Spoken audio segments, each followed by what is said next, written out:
Welcome to Greeno, Montana, home of Paws Up Resort.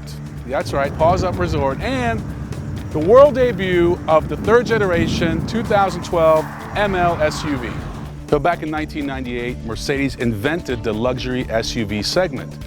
That first generation ML went from 1998 to 2005. Then second generation 05 to 2011.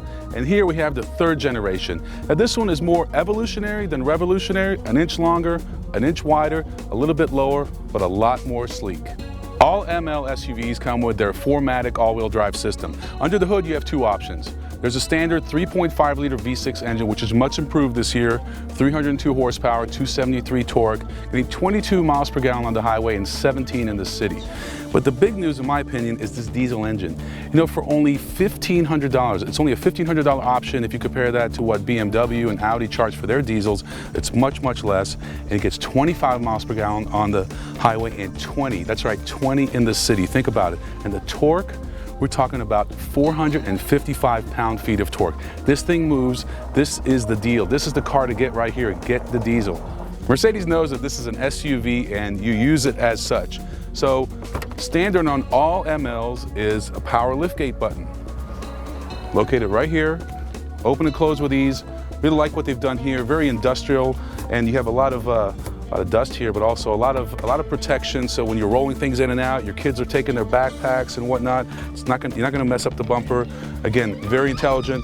Split fold down rear seats. Also lets you, put lots of cargo in here. And as you can see, the seat actually folds down. So you really have a completely flat surface. Mercedes knows that you use this car to haul, and therefore they've taken some steps and measures to accommodate you. You're probably wondering about the price. Mercedes kept it the exact same as it was in 2011, $48,990 without destination handling. And as I mentioned, the diesel, a $1,500 option. You need to check because there are some government rebates that you can get, tax credits, and that's going to help offset that cost. Again, the diesel is the one to get. 7G-tronic Plus, that's Mercedes 7-speed automatic transmission, and it's a damn good one. Paddle shifters, standard on all MLs. Those are probably a little bit of an overkill, but they're nice to have. But the most important thing is, you know me, when I'm going 30, 40, 50 miles an hour and I step on it, I want to hear quick shifts, and the ML delivers. Hard to believe that 20 years ago it was really hard to find a German car with a cup holder. Today, Mercedes takes cup holders to a whole new level. Now, if you have a cold drink like this, sure, cup holder, but look at this button right here. It's a thing of beauty. Push it down once, it turns blue. It actually cools the drink, or it can heat the drink up to 131 degrees. That's enough to keep your latte warm. Central controller is what controls all the functions on the 7-inch screen, like the radio and navigation. And what they've added this year are these two buttons, the Solid Star and the Open Star, and those are favorites, so you can actually program some of your most used functions so you don't have to sort through it all the time. You just press it, and there it goes. As you know, Mercedes is a company that's well known for safety, 9 airbags, but there's so many features that help you keep the car on the road, keep it in the lane. But if I just want to talk about one, it's a Distronic Plus.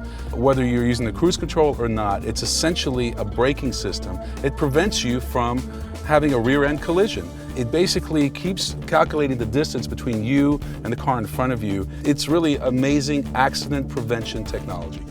All right, so we did spend quite a bit of time with the ML this week. Drove about 400 miles, some open roads, some twisties, but overall, it's been a great driving vehicle. And one thing that you may want to compare this car, obviously, to the X5 and maybe cars like the Lexus RX, but you also may want to consider, do you need a sedan in your life like an E-Class, or do you need an SUV like this? Because they're about the same money.